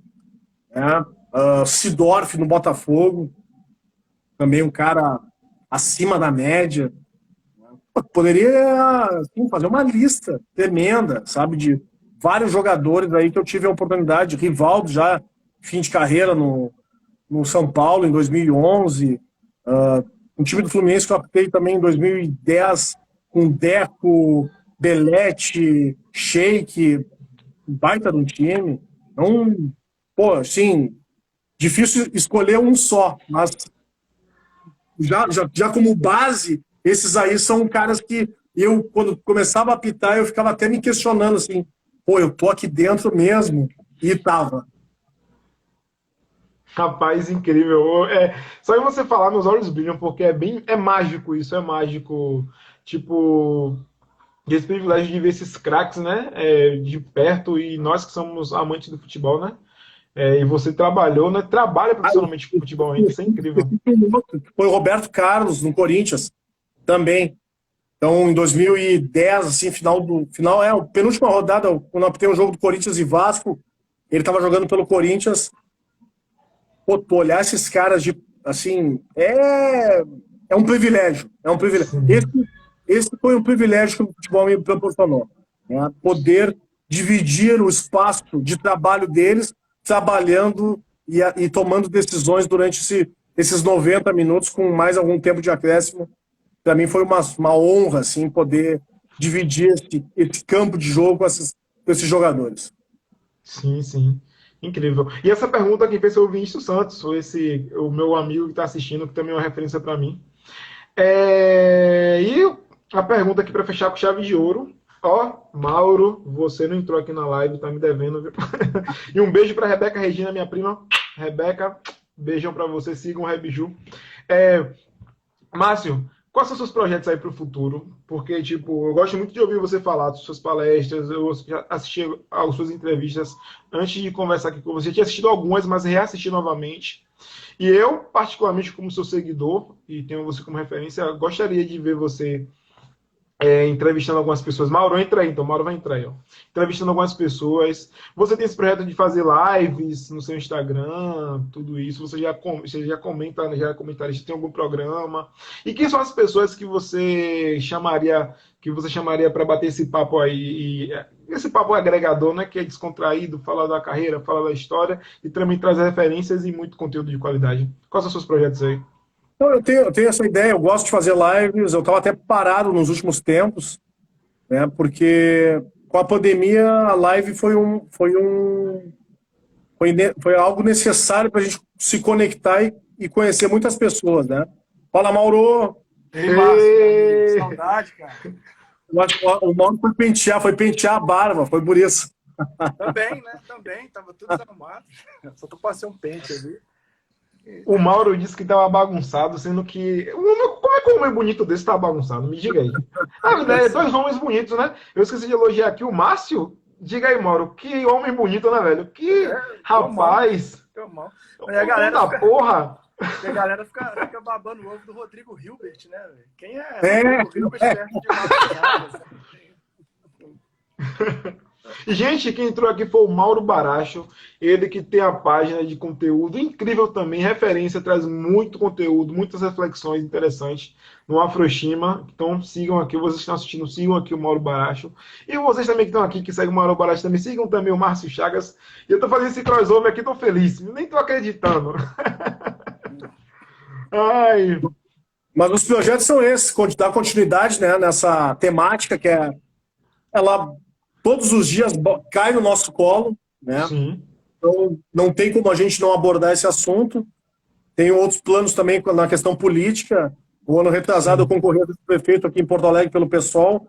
Eu estou como assessor da deputada Fernanda Melchiona, Sim. no mandato dela de deputada federal. Pretendo concorrer sendo deputado estadual por aqui. Então tem algumas questões, alguns projetos tanto políticos e também nessa questão de dar continuidade nessas nossas falas que são necessárias. Eu acredito que a única maneira da gente transformar e modificar tudo isso que a gente vem debatendo há anos é através dessa inserção dentro do campo político. Porque enquanto a gente ficar, né, somente debatendo, óbvio que é necessário, nos engrandece, nos fortalece, mas enquanto a gente não ocupar esse espaço e fizer dessas nossas narrativas e desse pensamento que a gente tanto defende através da política, alguma questão que modifique esse cenário, a gente vai estar o tempo inteiro também batendo na porta. Batendo na porta não vai modificar nada. É um ambiente também muito racista, né? Onde muitas vezes se usam de negros para fortalecer e ganhar votos, porque compõem, né, a tal da cota que é obrigatória hoje em dia e, ao mesmo tempo, desmerece, né, a capacidade intelectual e o conhecimento que esse negro pode agregar junto a algum mandato que ele ocupe, mas, ao mesmo tempo, é uma insistência que a gente só vai, né, se fazer presente quando a gente realmente botar os pés na porta, derrubar essa porta e tentar lá dentro modificar de alguma maneira. Se não der, pelo menos a gente tentou. Sim, sim, sim. Realmente é preciso realmente sua fala. E o futebol, ele, como é o esporte mais popular do Brasil, né, e tem um impacto socioeconômico, político muito grande. Uma vez que ele é assim, a gente está inserido dentro dele, né, dentro e fora. E também, como você falou, também aquela questão política, né, também as mídias digitais, né, as redes sociais, né. Quando a gente é ativo nelas, e quando a gente traz conteúdo, a gente, querendo ou não, nós somos, como é que eu posso dizer, ferramentas de transformação, né? A gente se propõe como armas de transformação. Agora, Mauro, você que entrou aqui, novamente feliz pela sua presença aqui. Tem alguma pergunta aqui para fechar com chave de ouro aí? Alguma pergunta pro Márcio? A pergunta que eu tenho pro Márcio é quando que a gente vai bater um papo de novo, né? Que a gente fez uma live aqui um tempo. Depois a gente tentou marcar, eu acho que ele me chamou, né? Me convidou, acho que no dia eu não podia, não vou lembrar bem. A gente acabou ficando nessa de vamos combinar, acabamos não fazendo, né? Mas a pergunta é essa. E sabe, né? Acho que já falei com ele quanto que eu admiro, né? Não só como um cara negro, né? Homem negro, mas para a história dele também no futebol, né? Como árbitro e por se posicionar. E que é como uma coisa que eu vi vocês conversando, você falou, né, que poucas pessoas no futebol se posicionam também. Aí tem várias, né, várias questões também. Até que ponto também os jogadores podem, né, se pronunciar, até que ponto também eles têm esse espaço, eles foram, né, instruídos para isso também. Porque eu acho que entra muito essa coisa de como ganhou muita grana, parece que nada atinge mais, né? Nenhum preconceito e tal. Mas que na realidade pode ter ganho a grana que for, né? Ele está comprando uma vaga social e ele só está sendo aceito dentro dessa vaga social enquanto ele está podendo consumir. No momento que ele deixa de consumir, aí ele volta a ser aquele preto odiado, que é o que normalmente acontece em todos os espaços. Então, esse entendimento, né, e ao mesmo tempo que aliena esses jogadores de futebol, é muito benéfico para quem domina o sistema. Né? Porque, cara, quando se adota aquele discurso de que política e futebol não se misturam, isso é um cala-boca. Isso é um cala-boca. Demais.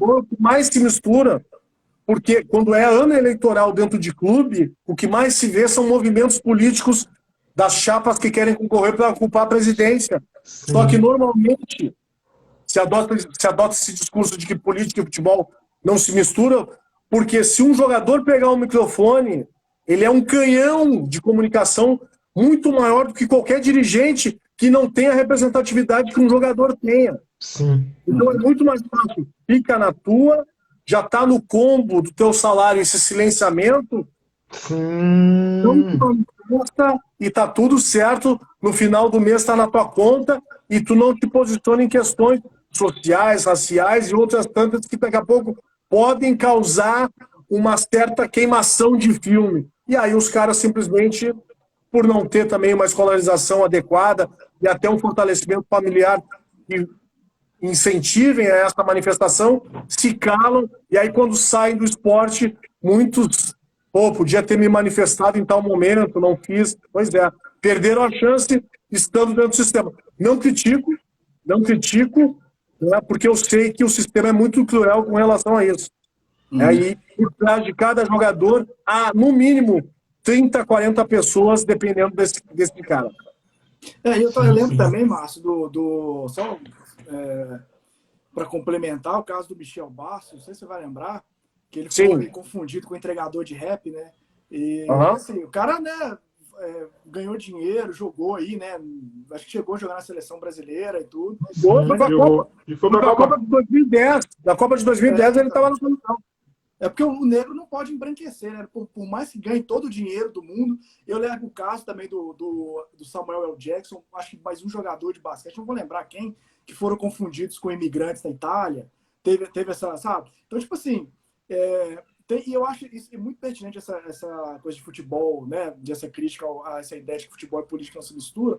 Porque eu lembro daquele do Thiago Leifert falando que ele veio com ele escrever um texto falando isso, né? Ninguém quer ver futebol e quer ver discurso político, não, porque, né, para ele não faz o menor sentido. Ele criticou aquele jogador, o Colin Kaepernick, eu não sei pronunciar o nome dele, que foi expulso da liga lá, né, do futebol americano, porque se recusou a cantar o hino, né? E isso é um protesto muito comum lá, dos caras se recusarem a cantar o hino, porque.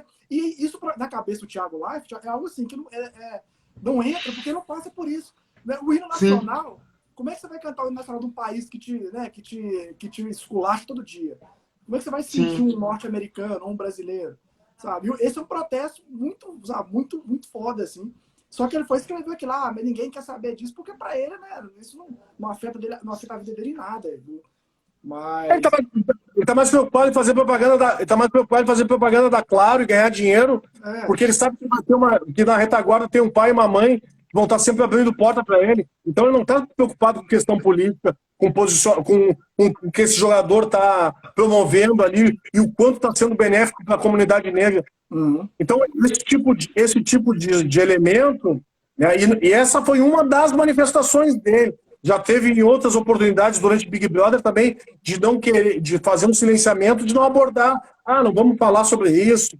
E recentemente ele teve uma fala infeliz com relação ao Ícaro Silva, que ele queria propor que ele participasse do Big Brother, e o ator se negou, né? E ele disse: é a Globo que paga o teu salário, que é um discursinho muito bem usado e utilizado nas escolas particulares pelos alunos filhos dos playboys, que muitas vezes jogam na cara do professor, meu pai que paga o teu salário, como se tivesse que aceitar tudo aquilo de mau comportamento que eles adotam dentro da sala de aula. E jogador de futebol também, né, Márcio? É herói, né, para as crianças. Imagina se você tivesse um monte de jogadores se posicionando, sabe? Jogador é referência para os meninos. Imagina o Neymar, com não sei quantos milhões de seguidores. Né? O que o Neymar faz vira tendência, né? Ou que, sei lá, fugiu aqui um outro jogador, né? Mas enfim, o jogador no geral é uma referência para muita criança, né? Menino já novo, já uniformizado, com a camisa de jogador e tal, querendo parecer com ele e tudo. Então, se um jogador desse começa a se posicionar, né? E aí eu sempre comento também até que ponto, né? Por exemplo, se o Pelé se posicionasse, o Pelé ele sempre chegou eu lembro dele falar que se ele parasse para criticar, né? Se ele parasse para reclamar de todo jogador que chamava de macaco, né? E tudo, ele não jogava bola. Mas, assim, imagina se o Pelé se posicionasse sempre. Será que ele chegaria a ser o Pelé também? Sabe? Se já não teria um Neymar dele? Tudo. Enfim, são várias questões. Várias questões. Sim. Mas é isso. Gente, que papo maravilhoso. Eu aprendi muito, me deixou, não só aprendi muito, mas também deixou aberto muitas questões aqui que a gente pode abordar. Quero muito aí esse crossover, esse live de vocês aí. Eu quero assistir com o maior prazer entre você, Márcio, e você, o Mauro. Fico muito feliz de ter recebido. Vamos fazer Sim, umas sim. três lives com o tema aí. Vai ser Vamos fazer- incrível. Eu quero participar se você quiser que eu faça arte de divulgação. Vamos fazer aproveitando esse período aí de BBB, inclusive. Né? Porque eu acho que Sim. tem várias falas, né, que a gente pode trazer para o nosso debate, estão sendo ditas durante esse processo, né, inclusive da manifestação de um participante anterior, que é aqui meu conterrâneo, que a semana passada se manifestou mais uma vez de maneira equivocada com relação a Natália, né? Quis fazer uma Sim. piada, no entendimento, uma piada sem graça, total, Sim. que vai de encontro a essa falta de conscientização, né? Que vai de encontro a essa falta de conscientização, da exposição, né? De sempre tentar ridicularizar o outro negro para tentar ganhar, né, confetes da branquitude. Sim, sim. E querendo ou não, ele acaba de forma inconsciente, né, indireta, se auto-encaixando naquela estereotipo preconceituoso do Jim Crow, né? Que é o negro quer fazer graça e acaba alegrando essa branquitude, né? Querendo ou não, se coloca ele mesmo em posição ofensiva. Gente, e vocês que ouviram essa live aqui, né? Podcast live, bate-papo, nem sei o que define, só sei que isso foi maravilhoso. E o Márcio, ele falou aqui do Peles Negras, Máscaras Brancas, se faz muito necessário esse livro. Peles Negras, Máscaras Brancas, do Franz Fanon.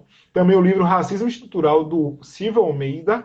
E para quem quer conhecer melhor Salvador, vou indicar um livro que foi escrito por um autor branco. Tem várias problemáticas desse livro, mas eu acho que é muito importante para compreender muito sobre a realidade de Salvador. É o Capitães de Areia, do Jorge Amado. O Capitães de Areia constrói um retrato social sobre uma Salvador que as pessoas geralmente de fora não conhecem, mas os personagens, como eles se desenvolvem, o final da história, o destino de cada um é muito interessante e é uma realidade que ainda é presente na nossa Salvador, uma Salvador que é apagada, que quem mora fora de Salvador não vê na mídia, não vê nas televisões, mas acontece ali na periferia e nesses lugares que são excluídos socialmente.